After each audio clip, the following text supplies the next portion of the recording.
नमस्कार, आप देखना शुरू कर चुके हैं जतन चंडिका न्यूज। मैं आपकी होस्ट मौली राठौर। आइए देखते हैं। राजनांदगांव जिले 4 विधानसभाओं के लिए मतगणना की तैयारी पूर्ण। छत्तीसगढ़ में विधानसभा चुनाव 2 चरण में चुनाव हुए थे। पहले चरण 7 नवंबर को था एवं दूसरा चरण 17 नवंबर को छत्तीसगढ़ में आयोजित हुआ था। राजनांदगांव में प्रथम चरण में मतदान 7 नवंबर को मतदान हुए थे। राजनांदगांव जिले के अंतर्गत 4 विधानसभा आती है। राजनांदगांव जिले के अंतर्गत डोंगरगढ़, डोंगरगांव, खुज्जी और राजनांदगांव विधानसभा आती है। राजनांदगांव में चारों की विधानसभाओं डाले गए मतों की गणना गंज मंडी में की जाएगी। मतगणना में लगभग 1000 कर्मचारी को लगाया गया है। हर विधानसभा के मतों की गणना के लिए 14 टेबल लगाया गया है। इसके अतिरिक्त पोस्टल मतों की गिनती के लिए 2 अतिरिक्त टेबल हर विधानसभा में लगाए गए हैं। राजनांदगांव विधानसभा में कुल 16 चक्र में गिनती होगी। डोंगरगढ़ विधानसभा में कुल 20 चक्र, डोंगरगांव में कुल 18 चक्र में गिनती होगी। खुज्जी विधानसभा में कुल 19 चक्र में गिनती होगी। अगर किसी विधानसभा की वोटिंग मशीन में रिजल्ट नहीं दिखाई तो उसे वोटिंग मशीन के मतों की गिनती आखिरी में की जाएगी। चारों विधानसभा में मतों की गिनती के लिए एक गणना पर्यवेक्षक, एक गणना सहायक और एक माइक्रो ऑब्जर्वर रखा गया है।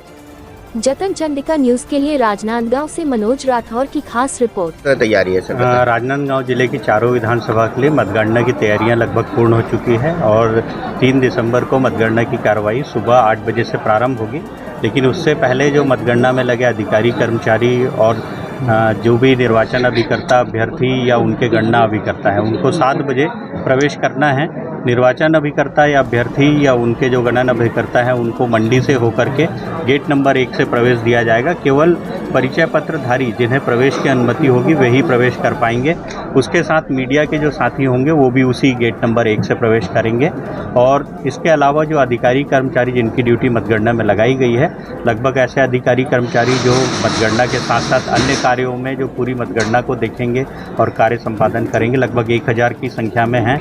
ये लोग गेट नंबर 2 से, जो मंडी से सीधे स्टेट वेयर हाउसिंग कॉरपोरेशन के गेट तक आता है, वहाँ से ये प्रवेश करेंगे। सभी अधिकारियों के लिए जो वाहनों की पार्किंग है वो मंडी के तरफ, जहाँ पे सब्जी बाज़ार लगता है, फल बाज़ार है, उस तरफ से प्रवेश करना है उनको। और अभ्यर्थी, अभिकर्ता या उनके गणना अभिकर्ताओं को मंडी के अंदर पार्किंग दी गई है। पार्किंग में अपनी गाड़ियाँ खड़े करके उनको 100 मीटर के क्षेत्र में पैदल प्रवेश करने का प्रवेश दिया जाएगा और वो वहीं से प्रवेश कर पाएंगे।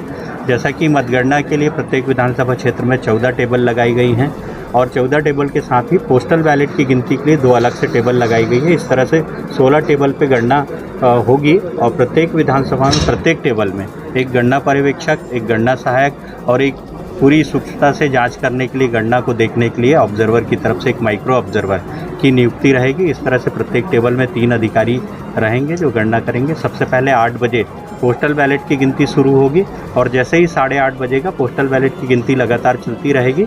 लेकिन मशीनें स्ट्रांग रूम से निकल करके प्रत्येक टेबल पे आएगी और प्रत्येक टेबल पे मतदान केंद्रवार मशीनें आएंगी। जैसे कि पहले टेबल क्रमांक पे 1 से 7 टेबल है और दूसरे रो में 8 से 14 टेबल है। इनमें मशीनें इसी क्रम में मतदान केंद्रवार मशीनें ला के रखी जाएंगी और मशीनों की गणना प्रारंभ की जाएगी।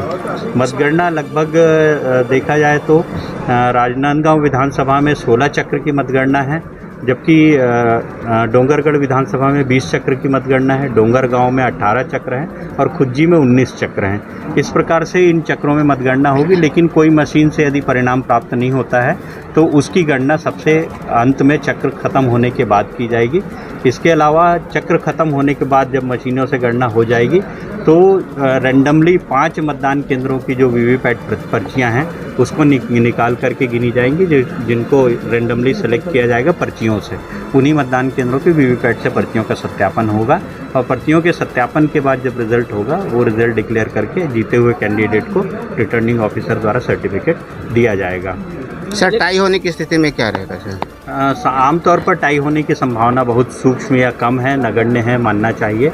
किसी भी प्रकार से ये अंतर जो है बहुत मार्जिनल नहीं रहेगा, अंतर आएगा जिसको हम रिजल्ट डिक्लेयर कर सकें। फिर भी यदि कोई ऐसी टाई की स्थिति बनती है तो इसमें भारत निर्वाचन आयोग के निर्देशानुसार और उनसे एनओसी प्राप्त करके लॉट डाल करके फिर विनिंग कैंडिडेट का निर्णय होगा। इलेक्ट्रॉनिक गैजेट की बात आ रही है। जतन चंडिका की लगातार सही और सटीक खबरें देखने के लिए जतन चंडिका न्यूज़ को सब्सक्राइब, लाइक, कमेंट एवं शेयर करना ना भूलें और बेल आइकॉन बटन दबाना ना भूलें। लगातार चतन चंडिका आपके लिए।